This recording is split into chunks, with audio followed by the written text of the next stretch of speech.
So for Street Fighter 6, I've been, you know, hanging out on the ranked net play. It's going to go over your heads, I think, if you guys don't watch a lot of Japanese streamers. There have been a lot of people in Japan who are not fighting game players or streamers or whatever, content creator, whatever, who have been going ham on the game. Not just playing it, but like streaming it, all that shit. I don't know if you guys remember, but at EVO Japan, one way that the JP team kind of wanted to like pad the numbers a little bit was they got some of the biggest streamers in Japan to go to the event and just restream the event live on their channel from the event. One of those channels is Shaka. If you guys don't know his name, I think it's FPS_Shaka. He's not just one of the biggest streamers in Japan. He's one of the biggest streamers. End of sentence. Like, actually, I think he's probably in the top 10 or top 15 channels on Twitch. End of sentence. Period.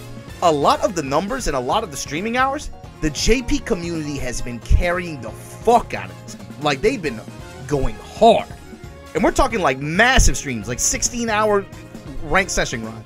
So, when I started Street Fighter 6, the first thing I did was I picked Modern Ryu because I wanted to put myself in the shoes of a beginner. I tanked all of my placement matches, picked Modern Ryu, and I said, let me start with one button. And let me see if I can get through whatever, bronze or whatever, with one button. Basically, every time I ranked up, I added a button or I added a new attack or technique. And in the process, I ran into Shaka, and he's been practicing and grinding this game. And you know, I've been kind of thinking about it, like, since the betas. I was like, what? Why is he so motivated? I mean, this dude goes apeshit. He's mostly well-known, I think, more well-known for, like, first-person shooters. I think you see him play anything and everything. He's been kind of talking and working with more fighting game players, especially, like, Kokujin and those guys. So I ran into him on Ranked, and I want to show you what happened. And I wanted to, it's not so much about me, but I also love the chat. Okay? So here's the thing. That's me. I'm playing Modern Ryu. I'm playing Modern Ryu. I'm basically doing one button, two button Modern Ryu. I don't know how to do super in modern controls. I don't think I have DI binded on my arcade stick at this point.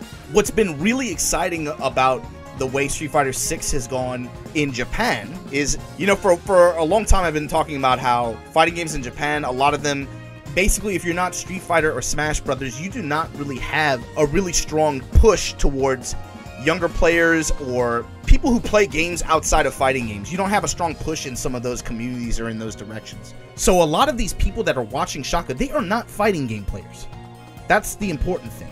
So you see how many views this guy's archive has. I'm pretty sure when he was streaming this, he had like 30,000, 40,000 viewers. It's a completely new audience. That's the point.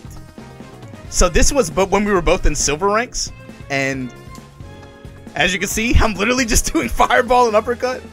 And I think at some point someone in the chat's like, you can get this high with modern? For a lot of these viewers, they've been able to watch kind of his progression too, learning how to play like this. And there's a lot of positive reinforcement too here. You know, like there's one guy who's like, dude, this is crazy. You're like a completely different player. Yeah, but I mean, that's the thing is, even though he's not a fighting game player, that's kind of the point. All this talk about accessibility or like this and that, I've been saying that's all horseshit. Like, this dude actually just put forth like 5% effort. It's not that different than anything else. And see, like, yo, look at how supportive the community is. They're like, yo, you did it, nice. That was so good. That was so good. Crouching, medium kick, fireball, throw, and DP. I think is like at this point all I was still using. Some dude in the chat was like, don't, he's using Modern Ryu, don't jump, you idiot. They're like, don't jump. But yo, the air to air, see, he's doing it. But like I said, this is kind of what you're looking at is communities and people that don't normally play these games, don't normally stream them, have been in Japan. They've been going buck wild with this shit, and it's really had an impression, I think, on overall viewership statistics on not just on Twitch but on YouTube as well. It's been crazy. That's what's kind of cool about this, is seeing people who aren't normally into it. And this isn't the only case like this that I've had. Just a little while ago, I ran into Iruma is God. This is also one of the really, really big streamers in Japan. He's a little bit more animated, and what you'll notice right away is that he has people in the call with him. He's getting live coaching from Nauman and Koji KOG. Nauman and Koji KOG are coaching against me. I feel fucking attacked. But it's cool again because he's taking it seriously, you know?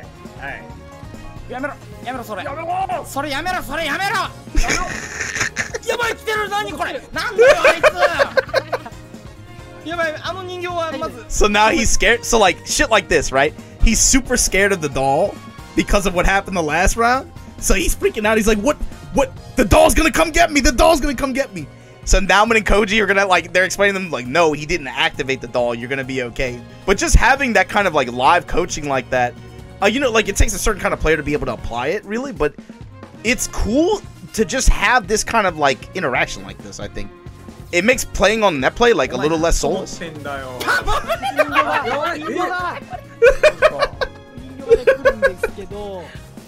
Yeah, see? He's freaking out because of the doll. That's how I activate it. But the point is, these are like huge audiences, huge amounts of viewers and stuff like that do not normally play these games. They do not normally grind. They do not normally stream this shit. And the reason why this is all happening is because of this event. Crazy Raccoon is holding an event this Sunday. It's called the CR Cup.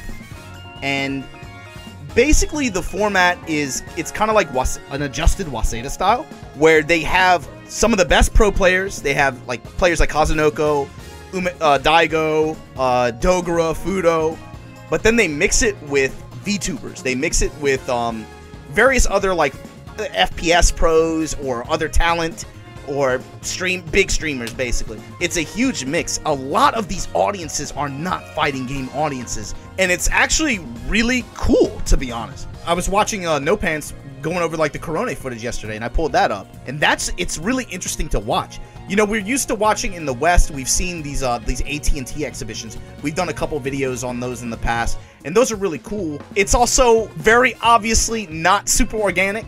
This has been super successful and super aggressive, I would say, even in Japan. This is what I was watching, is this is on J-Shade Translation. This is a short compilation. This is Kazunoko live coaching Karubi and Korone, and it's actually really cool. it's actually really cool. You know, this is his team. It's Karubi, Korone, Kazunoko, and a couple other people. They're swinging, and the thing is, like, peep this. Karubi went straight for the cheap shit, Marisa on modern, but Korone's been playing classic. She's actually been trying. And you know, it's not that weird, right? She's played, I think, fighting games before. I don't know so much about like VTuber stuff, but apparently she's not like super new, but she's been taking it pretty seriously. She got that dog in her, I guess.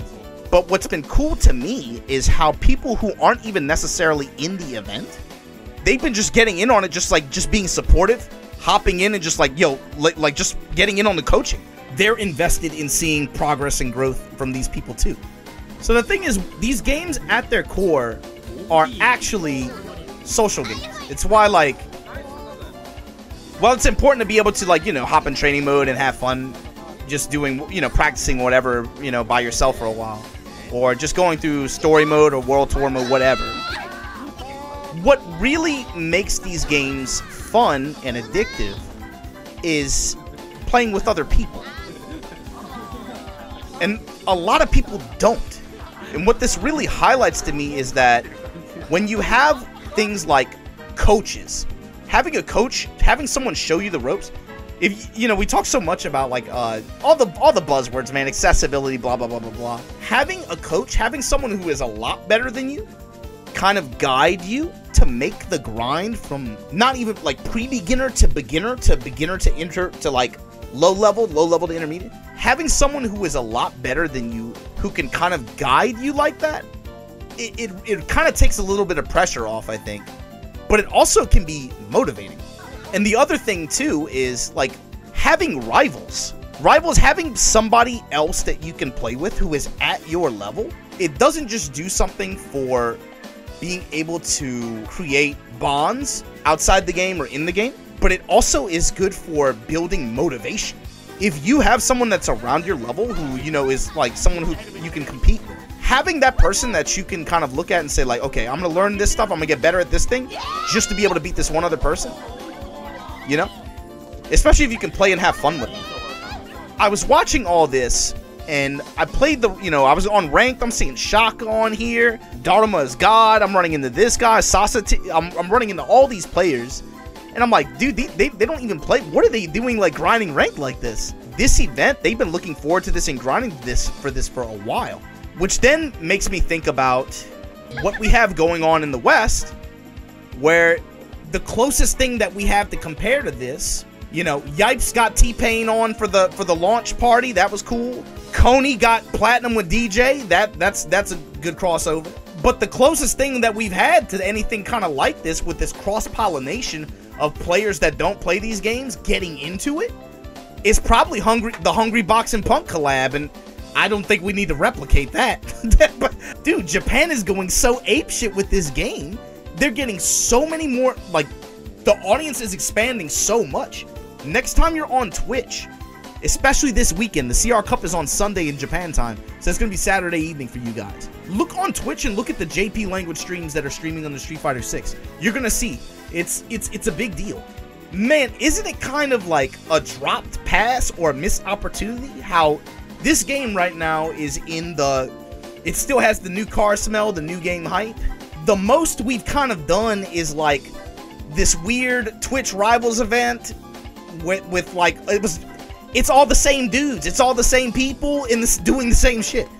I'm saying, like, where's the cross-pollination? Bro, when are y'all gonna run some real shit? When are y'all gonna run some real shit that can get a lot of people talking and watching this game that don't know them? When I look at what they're doing in Japan and how successful it's been and how just, like, crazy responsive a lot of these communities have been for their favorite streamers or favorite players getting into it like that, I'm saying, where is that shit in the West right now, bro? What do y'all do? But anyway, that's just that's what I was thinking about. Let me know what you guys think, or if you don't care. But CR Cup is going to be happening this Sunday in Japan, so stay tuned. And like I said, just go on Twitch sometimes, look at the Street Fighter 6 category, and then pop the the Japanese language tab, and just see who's streaming and take a look at what they're doing, because it's a big deal, man.